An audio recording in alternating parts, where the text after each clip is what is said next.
Well, the major domino has fallen, and Matthew Stafford looks like he's going to be back with the Rams on a restructured, reworked deal, whatever you want to call it. We're going to talk about some winners and losers from Matthew Stafford choosing to stay with the Rams, as it's obviously affected a lot of people around the league. But we're also going to talk about the Rams specifically, some of their teammates' reactions, as well as what they're going to do, or maybe what they're not going to do in the draft this offseason.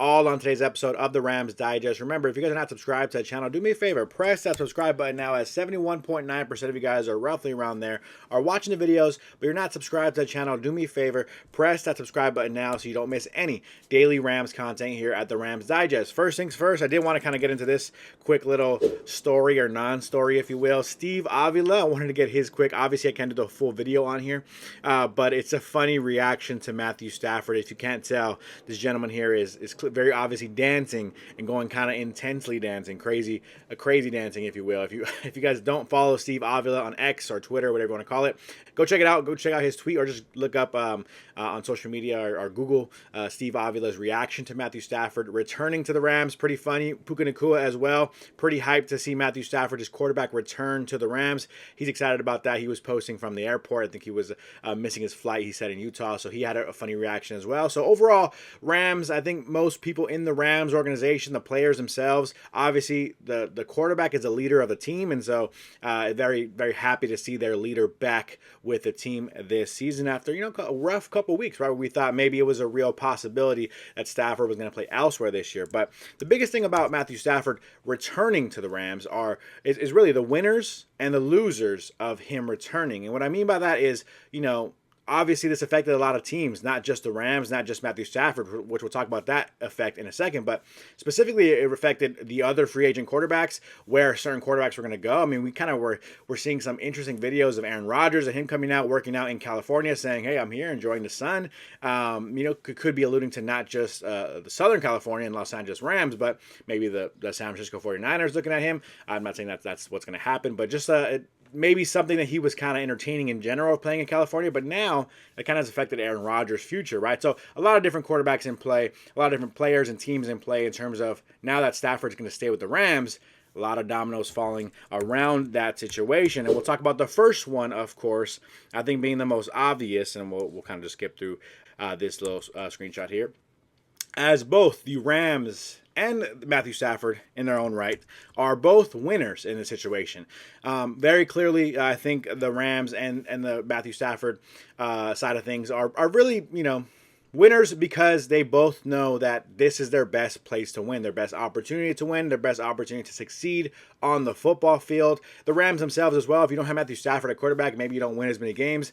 Maybe even off the field becomes an issue, right? The fan support, the fan morale in general. You trade Matthew Stafford and Cooper Kupp in one offseason. How is that going to look optically to the fan base? Are they going to feel like there's not even a chance for us next season? And so obviously, all in all, it's a really happy, positive moment for the Rams, for Matthew Stafford to stay in LA, remain with the Rams for the next season or two, just so that way the Rams can continue to build on that kind of great season they had last season, to end the year the way they did. Of course, it was kind of rocky to start, but to end the year the way they did and to play the Philadelphia Eagles, some Eagles players themselves saying that the Rams gave them really the best test, the best chance to beat them in that Philadelphia snowy, crazy game, right? We're maybe one throw away from the Rams winning that game. I think overall, the Rams building on that. A lot of Rams fans in the comments here on the Rams Digest have been saying and kind of voicing that opinion of, hey, let's keep Matthew Stafford. He gives you the best chance to win. But there are some losers in this situation as well. And one of the losers, a lot of people were pointing the finger to, and this article talks about as well, is Tom Brady himself. As Tom Brady reportedly, we'll talk a little bit about this for a second. I meant to mention it last episode, but I didn't. But first, reportedly, according to a couple of reporters out there, Tom Brady was actually running into Matthew Stafford in Montana. They were at some kind of ski resort on a little vacation with the family, and they ran into each other. Apparently, both have homes out in Montana where they ski, and there were some rumors saying that Tom Brady actually invited Matthew Stafford into his home to talk business, to kind of see if they can, make something work to get Matthew Stafford to go play with Pete Carroll and Tom Brady under Tom Brady's ownership with the Las Vegas Raiders. that was kind of an issue with that report. Jordan Schultz, I think of ESPN or NFL Network, can't remember which is which, but Jordan Schultz, a reporter, fairly respected reporter in the sports media, came out and said that Matthew Stafford and Tom Brady sat down. He was invited into Tom Brady's Montana home. There was a whole kind of intense conversation that kind of really started ramping up the rumors. Oh, well, it looks like Tom Brady is going to go to the Raiders. How do you escape? How does a GOAT Tom Brady escape that room, or let Matthew Stafford escape that room without coming to an agreement on him coming to play for the Raiders? Ian Rappaport, a more well-respected reporter, if you will, than Jordan Schultz, came out and said, no, that's not true. That is not what happened, but he did so on Twitter. And if you guys haven't seen the story, kind of interesting. I recommend you Google it. I don't want to explain it into depth, but apparently in a Starbucks somewhere in the area where the reporters kind of hang. Actually, Jordan Schultz's dad is the CEO of Starbucks, by the way. Kind of interesting. But apparently in a Starbucks, Jordan Schultz came up to Ian Rappaport and was pretty upset with him and verbally saying some things to him. And so that was kind of a crazy situation. So Matthew Stafford, Tom Brady, they're kind of sparking beef between some reporters. That was kind of an interesting story. But yeah, Tom Brady, right? If you really did truly want Matthew Stafford to join the Raiders, you could look at him as a loser in this situation. He didn't get the quarterback he wanted, therefore he kind of loses in that scenario. Now he's in a situation where they brought in Pete Carroll to the Raiders, and they don't have a quarterback right now. They don't have a quarterback that Pete Carroll can work with. So what are they going to do moving forward for the Las Vegas Raiders? We're going to have to wait and see on that. An interesting name that we're going to talk about in a second that I think I would probably put my money on going to the Raiders. We'll talk about that in a second. But first, let's bring up these two gentlemen, as both could be viewed as winners and losers. I think Sam Darnold probably more a winner in this scenario than anybody. And the reason why I say that is because we look at the free agent market. We talked about what is the alternative, right? If the Rams don't bring in Matthew Stafford or bring him back, then what is the alternative at quarterback? Well, Sam Darnold was that number one option, and it's not really an ideal number one option considering how he played to end the year. We saw how he looked versus the Rams themselves. And so I think a lot of Rams fans watched that game and were not very impressed, or watched both games versus the Minnesota Vikings this year, as the Rams beat them twice, once in the playoffs, once in the regular season here in Los Angeles. And so we saw Rams fans got a very close look twice, not once, twice at Sam Darnold. And yes, you could say the Rams defense was pretty good last year, but overall Sam Darnold did not look good. He did not impress the Rams fan base. And so I don't think a lot of Rams fans out there were super excited or ecstatic about signing Sam Darnold to a $40 million a year contract, or even more than that. Who knows what Sam Darnold's going to get in the open market. It's been a couple years since then, but he was a first round draft pick. He was a top 5 draft pick. He was drafted ahead of guys like Lamar Jackson and Josh Allen in that draft. And so there is some talent there. We saw what he could do in Minnesota if the things are right for him. And so let's take him, let's try to make it right for him in our team, whether that's Tennessee, whether that's the Raiders, whether that's whatever team, right? Now it looks like Sam Darnold is that number one free agent. So he's a winner, right? He's a winner in this scenario.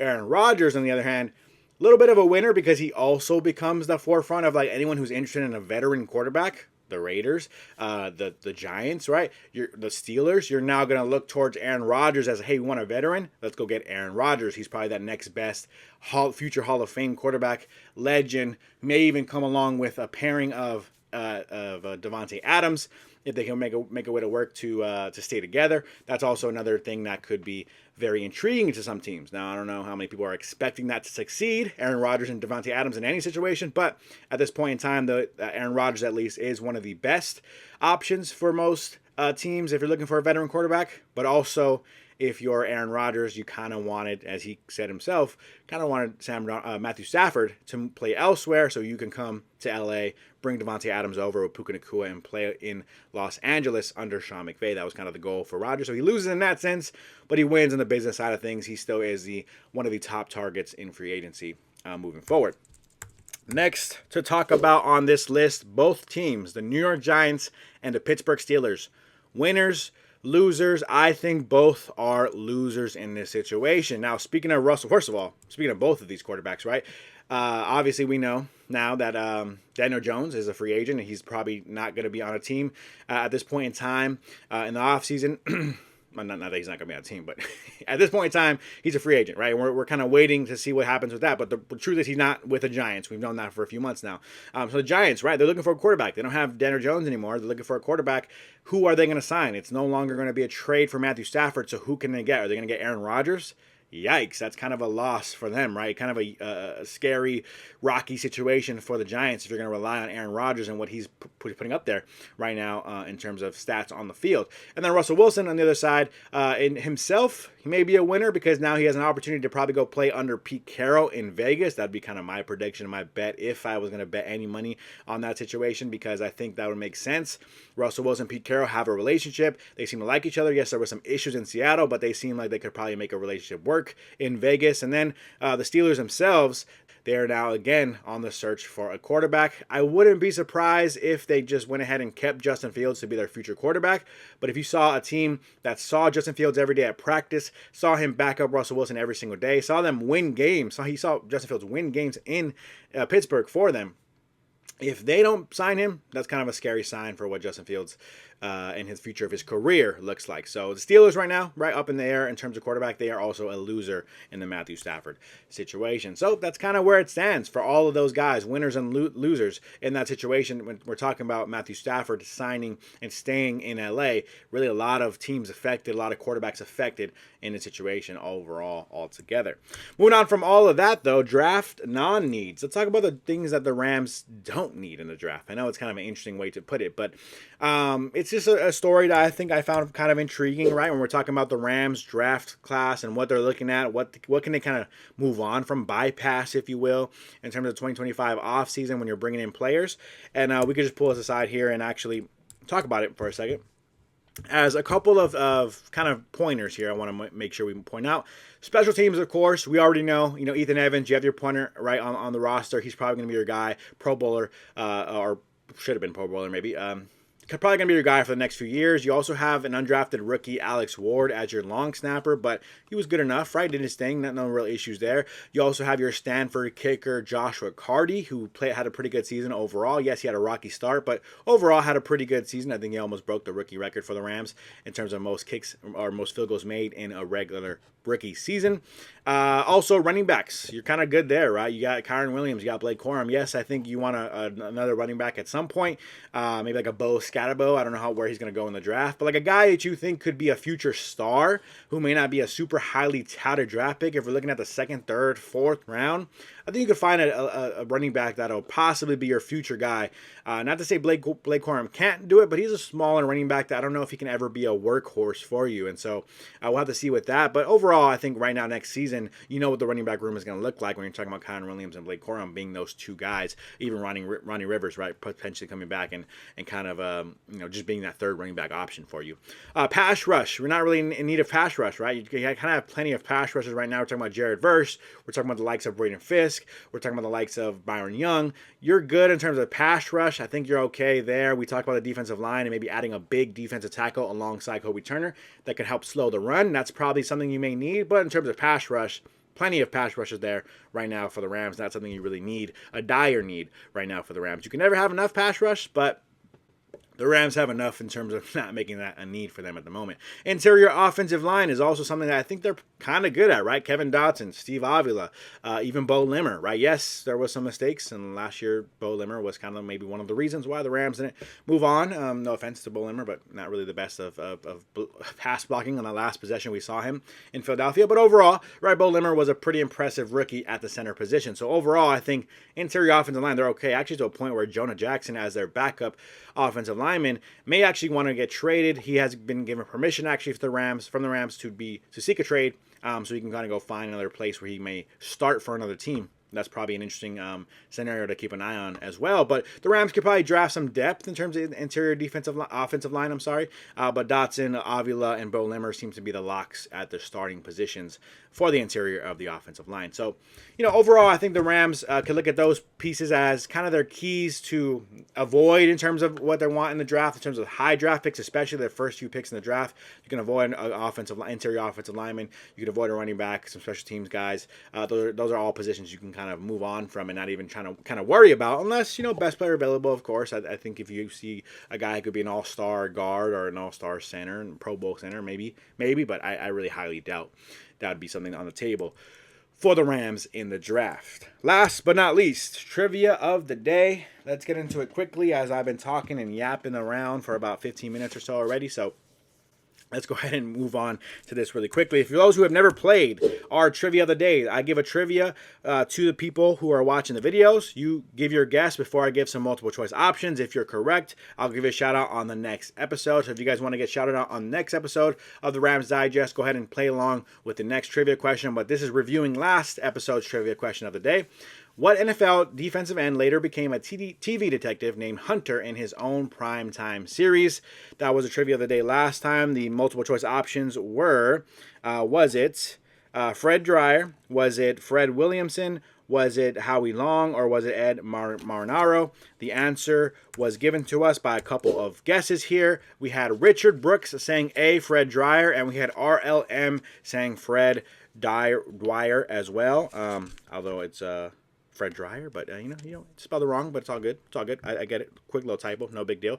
RLM, Richard Brooks, you guys, ding ding ding, were correct on this trivia of the day. Shout out to you guys for playing along. Even if you guys got it incorrect, I would have give you a shout out. So go ahead and play along with this next trivia of the day, so you guys can maybe get a shout out on the next Rams Digest episode. Here is the trivia of the day for today. Former Patriots head coach Bill Belichick was three-year football letterman at what college?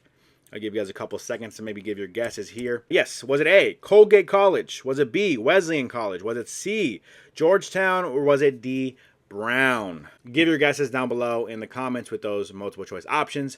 For those who have never played before, hit the comments. Let's see if you get it right, and I'll give you a shout out on the next episode if you guys get it correct, or maybe even if you get it incorrect.